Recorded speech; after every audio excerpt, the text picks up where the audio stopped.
Hi, this is Privateer Station, and today we'll bring you day 376. As always, with Olexiy Arestovych, former advisor to the office of the President of Ukraine, Lieutenant Colonel, and Mark Feygin, Russian opposition politician. Today's thanks go to our member whose nick is Try to Say My Name. Thanks again for your continuous support, and here we go.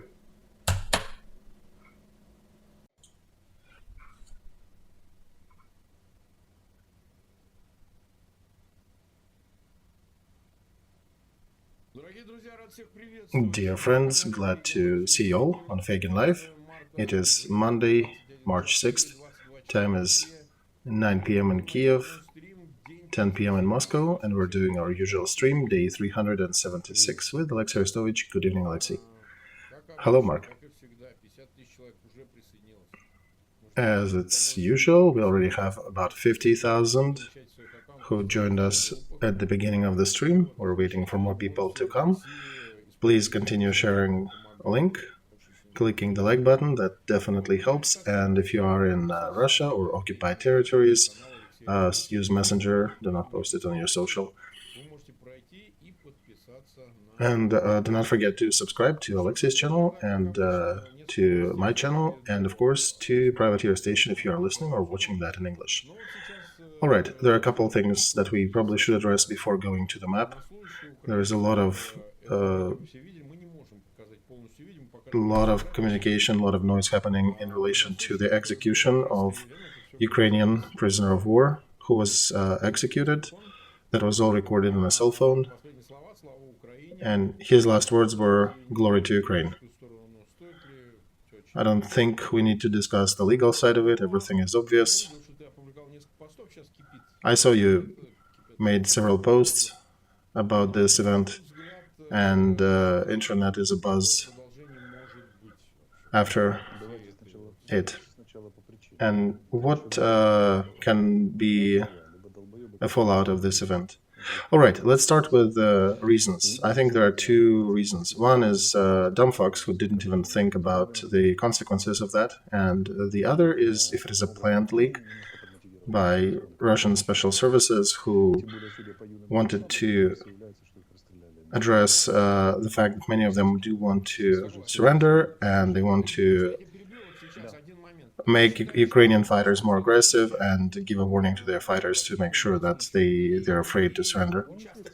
And you can hear somewhat young voices in the background, and they sound like they're new recruits, so they're not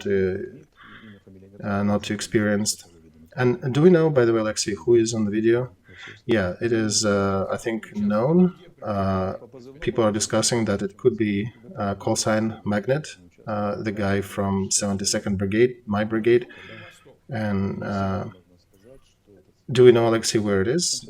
Is it south or east? It is not always possible to tell where it comes from. 72nd Brigade very often was on the radar in relation to Vuhledar area, but it's hard to tell on the video. I thought, Olexiy, that's somewhat a southern Ukraine landscape, but I'm not an expert too. Yeah, it's hard to tell, Mark, from that, and we can just wait from the command when they publish the official information. I think, according to some data coming from our command, that he will get a Hero of Ukraine order, and let's just wait till the official data comes out. I want to I understand this is a difficult time, but we are staying a European army of a European country. And when we take prisoners, we treat them humanely, regardless of how they treat our prisoners. And it's not news that they're executing and killing people. Yeah, they've been doing that since the beginning of war.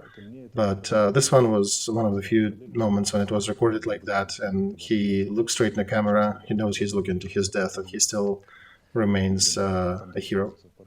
That reminds me a movie about the soldiers were coming from the Soviet times with the main character, Leonid Bykov, portrayed by Leonid Bykov, who became a symbol of Soviet Union people's struggle with German fascism.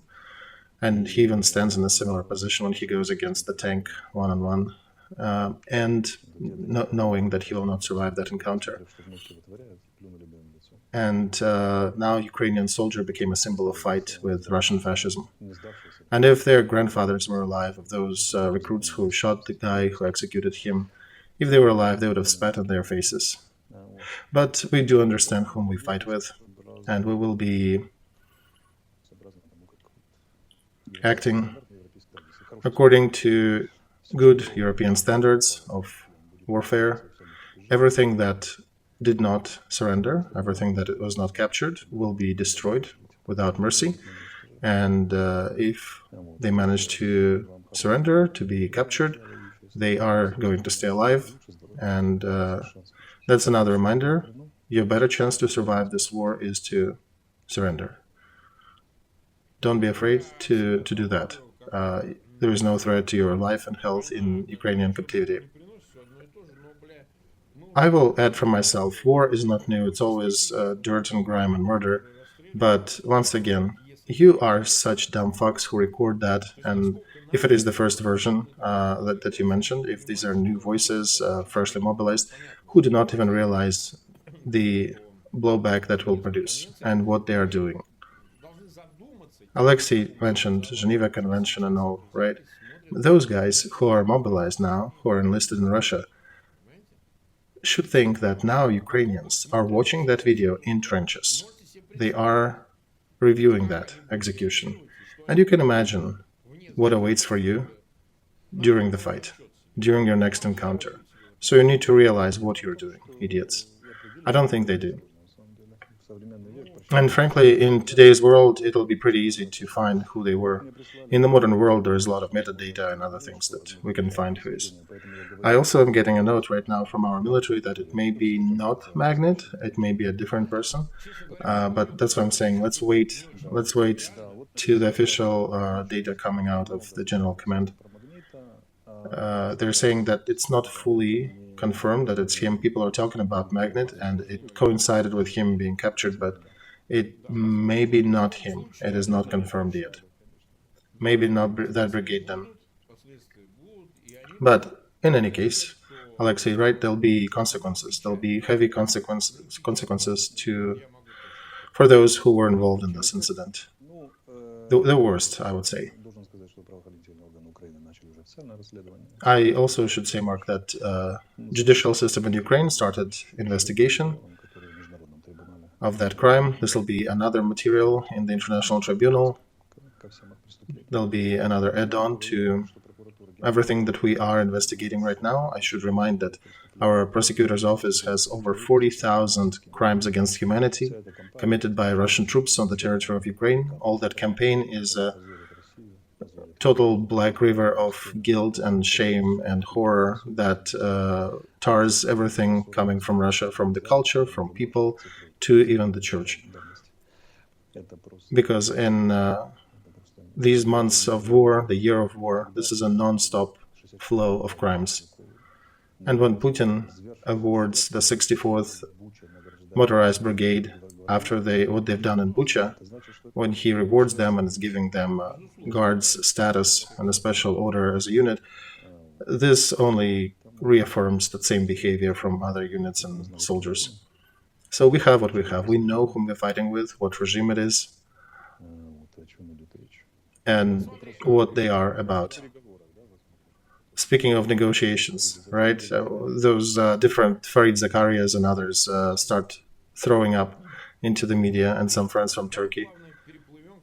That's whom they want us to negotiate with.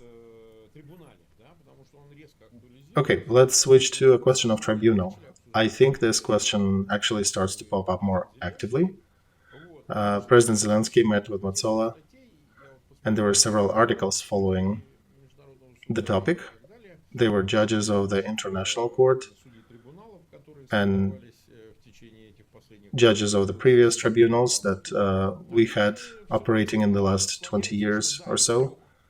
They are leaning to one out of at least three different variants of creating a tribunal, procedural variants of giving the authority to such a tribunal. One of them will be an attempt to establish such a tribunal through United Nations. They would have about over 90, almost 100 countries. Yes, Mark, 90 countries need to vote. 90, yeah, so maybe depending upon quorum, it can come to about 100. So I'm a little skeptical about United Nations. It's not even about jurisprudence, not about law. It just was not always good on the legal matters there. There is some omerta about that. I think an agreed upon tribunal when countries come to agreement and make a decision between themselves, even within the European frame or something like that, may be easier. But this is not principled. If somehow they manage to pull it through United Nations, that'll still be as good, with Russia still being present in among the founding members of the United Nations. So do you think the world should actually try to set it properly with United Nations procedures to set a proper tribunal? Mark, I would separate intent and procedures here. The intent is here. After Putin was named guilty party in the catastrophe in the shooting down of MH17 Boeing, that became clear to me. Now about procedure, we understand procedure is not a simple thing, although we do understand that 141 countries voted for a resolution condemning Russia for their actions in Ukraine, then probably there is a good chance of gathering half of them, or well more than that, 90, to vote for a tribunal. It also is very tied with serious members, probably G7 and G20 countries. We understand that a lot of smaller countries look up to these bigger friends and partners, and that will influence. And those countries who will not vote for that tribunal will be mentioned in other consequences. They'll have other consequences for not doing that. So, that's a probability. I think that may happen. But if that fails, there is another procedure related to European structures, to structures of G20 and G7. One way or another, they will find a way how to do that, because special tribunal is usually a very special event body that is being formed for certain extraordinary cases and circumstances. And for that, the world was known to change procedures and find other ways to create that. So I think that will not be an issue. I think tribunal will be. It's more about looking into the future and finding a better way to get this organized. Okay, I got you. Do you know what's the time frame for that? Mark, it's a lengthy ordeal. Remember Milosevic tribunal? That took, 10 years? So it will take years. Tribunal in Lockerbie took about 10 years.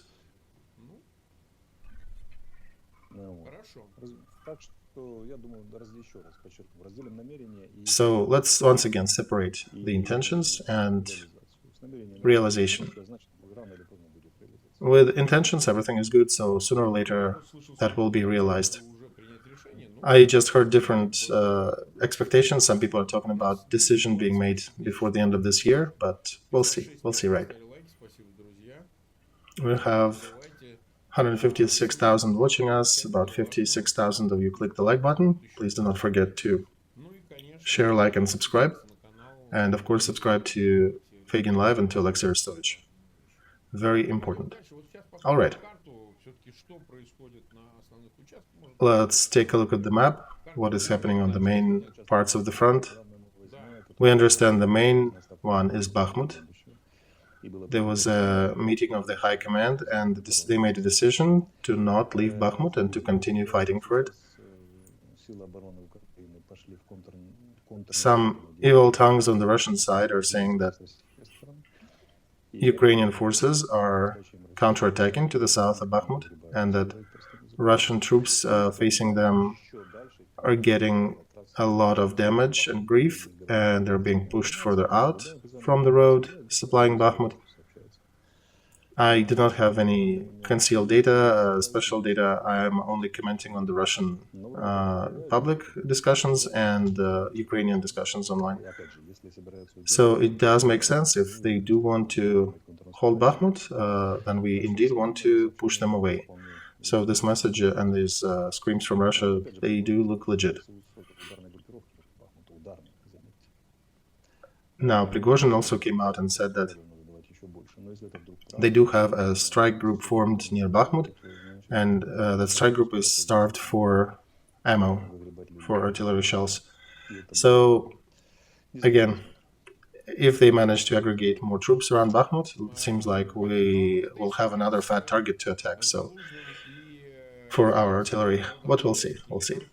Olexiy, another story, Zaluzhny and Zelensky, that was sold as almost a conflict, but then they came out together and made a joint statement about the defense of Bakhmut. Can you elaborate on that? Oh yeah, this conflict was being attempted to be sold since the beginning of this war, that the president is quarreling with general commander. When I was there, I did not notice it. And the second joint statement does speak about something. I can believe that there may be difference of opinion, but they're probably not on the principal questions. And why there is a difference of opinion? Because our president is supportive of such a dynamic. In every meeting, he definitely likes and expects people to share their points of view. Even the first meeting when I met him, there were people on both sides of the table from different parties, with different points of view. And there were people who saw him for the first time, like me, people whom he saw for the first time. He wasn't acquainted with us yet, and he was still listening very attentively and accepting the argument. But one shouldn't treat the difference of opinion in discussion as the major argument and quarrel between the president and the general military command. That doesn't exist, and they did make a decision, and they did come out together and make a joint statement. This is an evidence to the contrary, the evidence to the fact that they actually are in good communication and good relations. So, on the other hand, Olexiy, where could that conflict be, in which plane? Because some people in Moscow are trying to sell Zaluzhny as the next president. It's not only Moscow's narrative, Mark, it's also Ukrainian narrative. There are some people trying to peddle Zelensky as a gunner and Zaluzhny as his replacement. But it's puny, it's not timely during the war, first of all, because everybody needs to support these two people now, because on their shoulders the destiny of the whole country rests now. And if you look at the Falkland Islands and other parts of the world, probably it will have... they are carrying some of the events even further out in the world. And now people are still reminding me about my semi-joke about going to the president to try run for a presidential campaign. I once again remind that no toying with the topic yet. Right now, it's not the time. After the war, we will figure out who made which mistakes, who was commanding in what way. Right now, we need to survive and to win.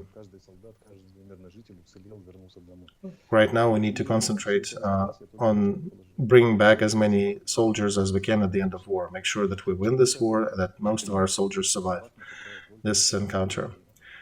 So speaking of Bakhmut, Bakhmut still plays as a trap for monkeys, or a piece of sugar, as we called Lysychansk and Severodonetsk. And I would remind our viewers that banana trap is basically when a monkey puts a hand in a jar, grabs a banana, and cannot take the hand out unless she drops the banana, but a monkey is silly enough to not do that. But once again, the second so-called army of the world can only do an active aggression, an active attack on 40 kilometers out of a 1,000-kilometer long front. This is not a success that they're doing now. And we're drawing their attention to these two regional centers, Soledar and Bakhmut, and they lost about 60,000 people in different sanitary losses, dead and wounded. I don't even know how to call that shame. shameful event for their army. Right now, the relation is 1-7, so holding such an position, such an area of defense is important, and it's profitable for us in the long term. Once again, we cannot be attacking, we cannot do counterattacks while the enemy is attacking. These events, these actions are not bringing us, are not going to give us as good of a ratio of losses. So we're waiting till they deplete their resource, till they're done with attacking, then we'll find a place where to. And once again, making decision about leaving or not leaving Bakhmut, that's a very complex decision. One needs to know the real situation with your own army, the real situation provided by intel of your foe, and that can be made by very few people in the country. I think there may be 5 of them who know that, the all depth of the situation there. And we understand that political decision can also rely not only on that, but also on the political splash and consequences, because every military decision has a political reaction, and it should not be taken as we're doing that for public statement, that we're keeping it. But this is a factor to as well inspire our supporters abroad who are supplying us with ammo and equipment. So if we can hold it, if it's still beneficial to us, and if this helps us to achieve our bigger goals, it makes sense. As always, well, if you're holding a town and there is an attacking army trying to capture it, the attackers usually suffer greater losses in the street fighting, even in street skirmishes. So, I don't know, in the general outlook, I would say it is there is definite reason why they decided to hold Bakhmut. And we can probably, after war or after that ideation will be realized, what we're doing there on that front, we can see a bigger picture and understand why was it important. And after that eventuality comes through, you and I and our viewers will be able to judge if it was a proper action or if it was not too optimal. Olexiy, me personally, like many viewers, we might be on the side of, keeping Bakhmut until the future offensive. It makes sense because you attract those forces that Moscow brought to the fight, and they cannot spare these forces anywhere else. So you are attracting them to known positions, to the ones that you have fortified and that you can still hold. And on the second part of that would mean that it probably wouldn't take too long to hold Bakhmut until the Ukraine counteroffensive. So that could be part of their reasoning. What do you think about that?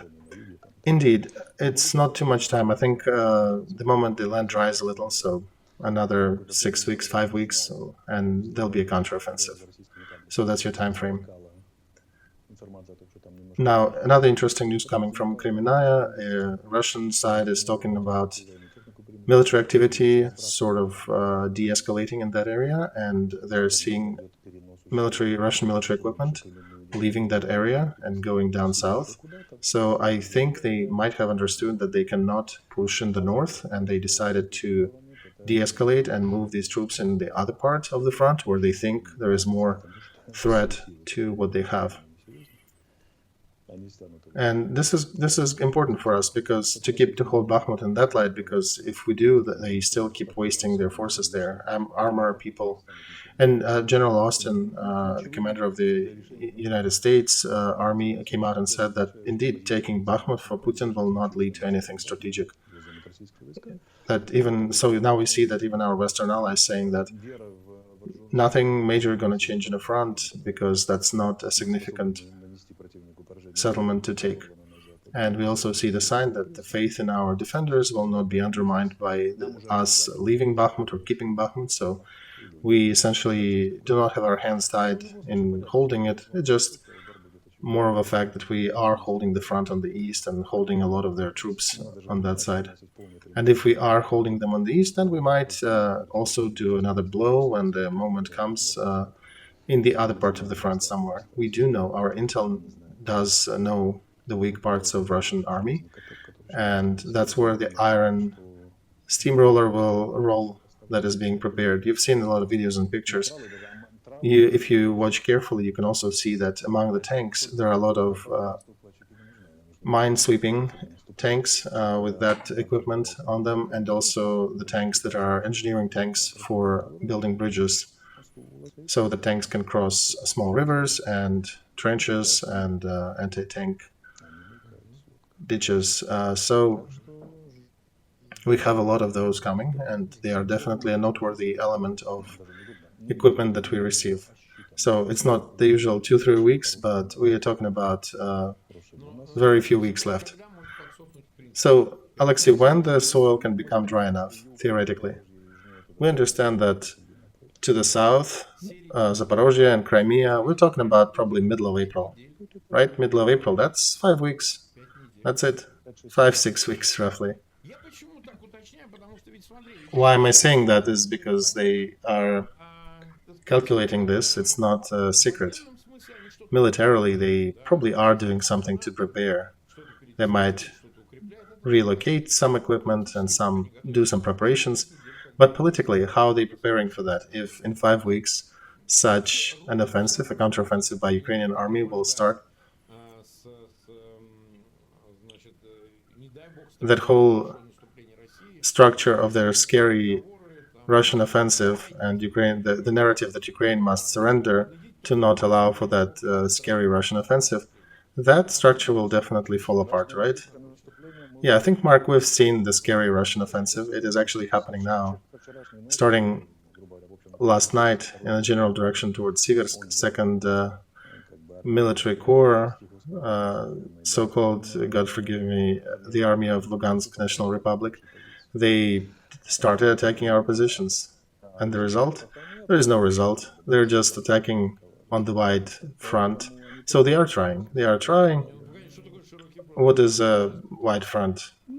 How long is it? Maybe 30-40 kilometers long. It was a massive, somewhat attack because we haven't seen that before. But it's still nothing. That's it. That is the big Russian offensive. If that's all they can show, yeah, then that's not even noticeable. That's kind of a negligible offensive, right?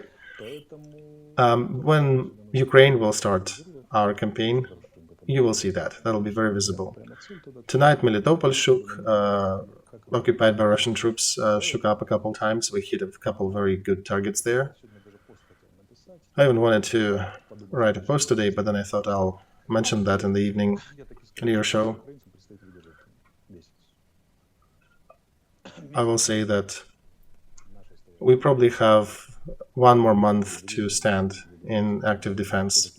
When we maneuver, when we still engage in heavy fighting, defending our positions, but it'll be about a month. I understand that people are anxious to hear good news like Kharkov and Kherson operations, but that means that it'll be that dessert will be sweeter when we will start a real counteroffensive. So breathe in, support our troops, donate whatever you can to support the front and support our general command and the president and leadership. And we know that nothing except for weather conditions and continuous aggregation of a few more resources before we start is actually holding us from that major activity. So when the weather normalizes and we go into a real dry spring, hold on to your seats. It'll be right. Okay, we have about 300,000 watching us. Let's go further. There was a big interview of Olexiy Reznik, Minister of Defense of Ukraine. And among different statements that he made there, he said that maybe we won't need conscripts, we won't need mandatory service for our troops. They can integrate training in the educational establishments, so they would have it as a regular class and maybe once a year doing special intensives. And that should be enough. So does it mean, and let's call it the whole defense forces, not army, but all defense forces. This is a huge mass of men and women in Ukraine that are actively participating in war in one capacity or another. Does it mean that in the future Ukraine might have a professional army? Am I reading his statement right? Mark, look, the main feature of the professional army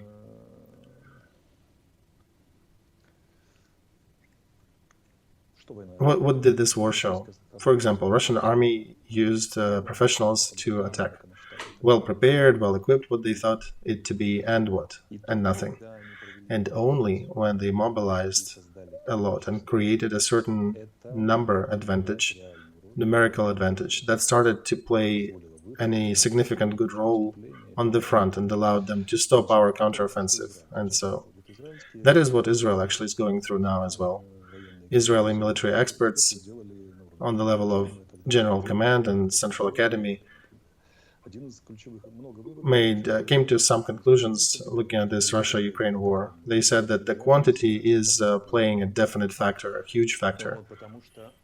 So Israel is not going to abandon their professional army, but again, professional is not only who is getting paid, but who is well trained.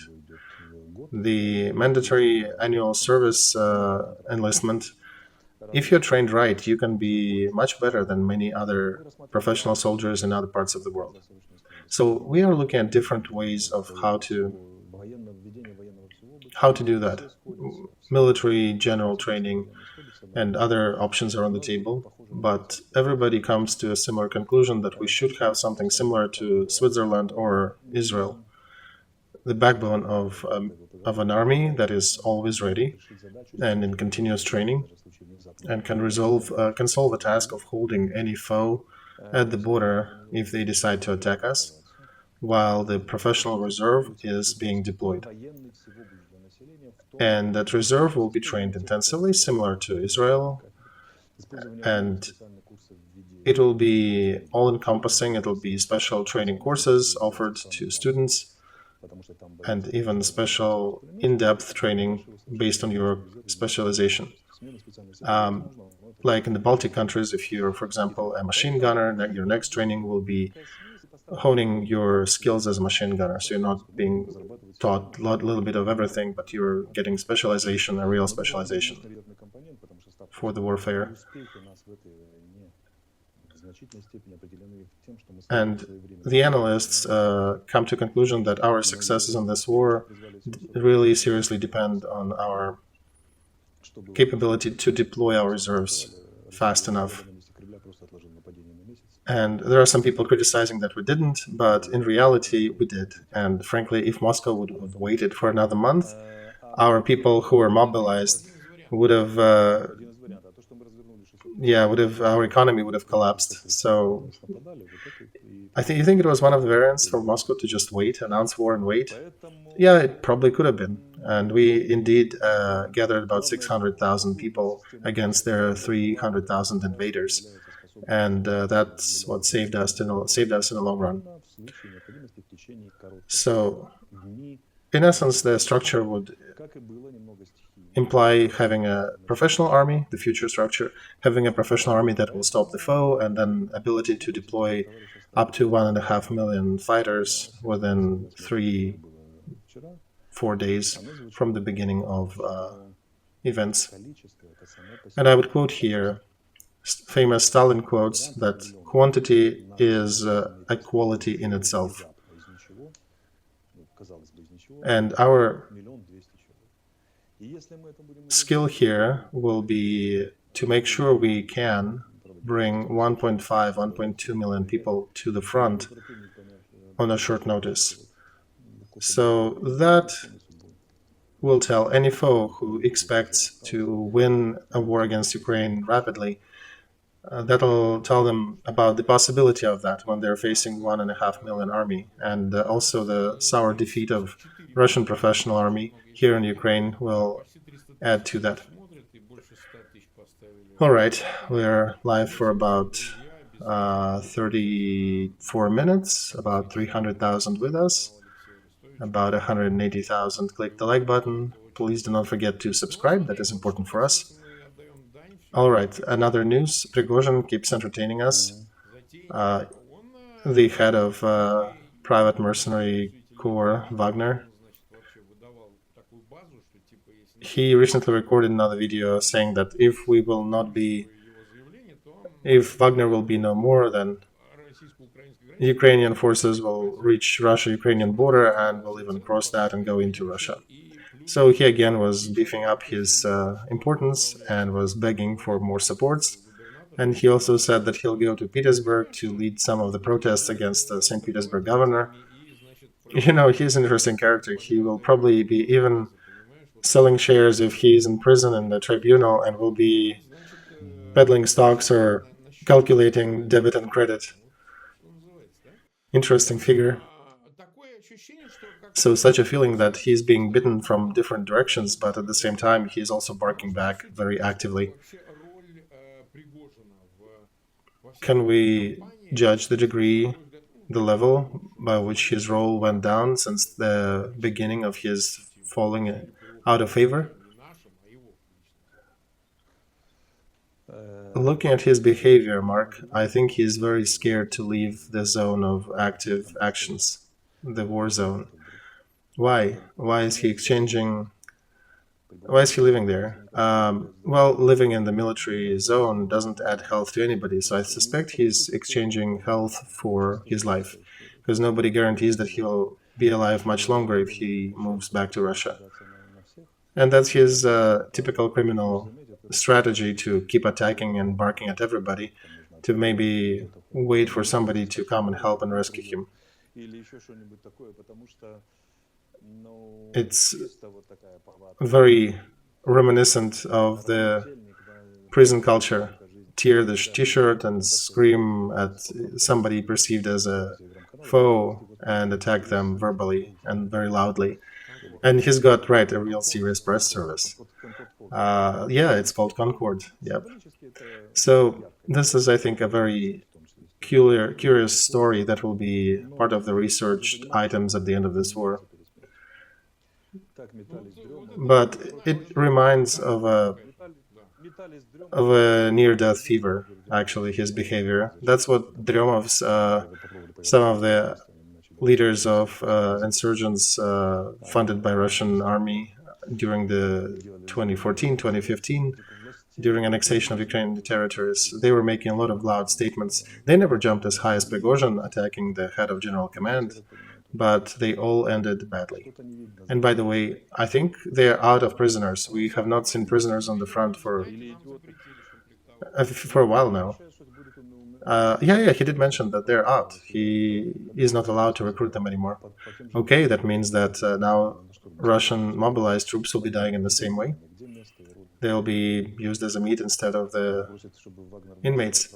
So, and in this case, where would Prigozhin fit in that picture? Will he be asking for civilians to be added to Wagner so he can waste them in the same fashion? No, I don't think it'll happen ever. Right. So I think at the end of the war, they'll likely use attrition to make Wagner troops very few and essentially make them a much smaller force. Because right now they still represent a certain force on the front, but he has been personally marginalized to a level that he needs to actually go to that rooftop and record several videos during a day, tell how much overall he is playing there, record a message for Ukrainian women, record a message to attack the governor of St. Petersburg back in Russia. That's like a flurry of events for one person during one day in the war zone. I'm also seeing, I'm getting news here that Russia is moving armor and troops to the south. Actually, official from Mariupol came out, from the occupied Mariupol, and said that Russian troops and armor are walking through Mariupol to other positions, and he mentioned that most of the equipment he sees is fresh and not restored, or taken out of conservation. So it seems like they are preparing for the southern direction. Mark, I think everything will be good, given the NATO intel means, and I think our very in-depth knowledge of the way Russian troops are positioned along the front. So if they're moving them, that's good. Another part of the front just becomes weaker, and I think we will just tear them apart in different directions. So they wouldn't even know where's the main direction of the offensive going to happen. And at some point it will become obvious, but it'll be a little too late for them. They actually, I saw they just posted a video. There is indeed equipment being moved through Mariupol on big trucks. Most likely market is rotation. It is fortification of their taken positions and rotating some troops. And now they're rotating that with tanks. And they have T-60s, T-70s that they refitted. Still a lot of conservation, but yeah, they're afraid. And it's good that they're afraid, because there are definitely things coming. All right. Closer to the end, we'll show one more thing. Have you seen the video from the Georgian parliament with the fight? Oh yeah, I've seen that one. We'll show it to our viewers because some of them do not follow everything as much as we do. So here it is. That's what's happening in Georgia. You know, the situation in Georgia, this is a short video, 21 second. I'm watching it on the cell phone.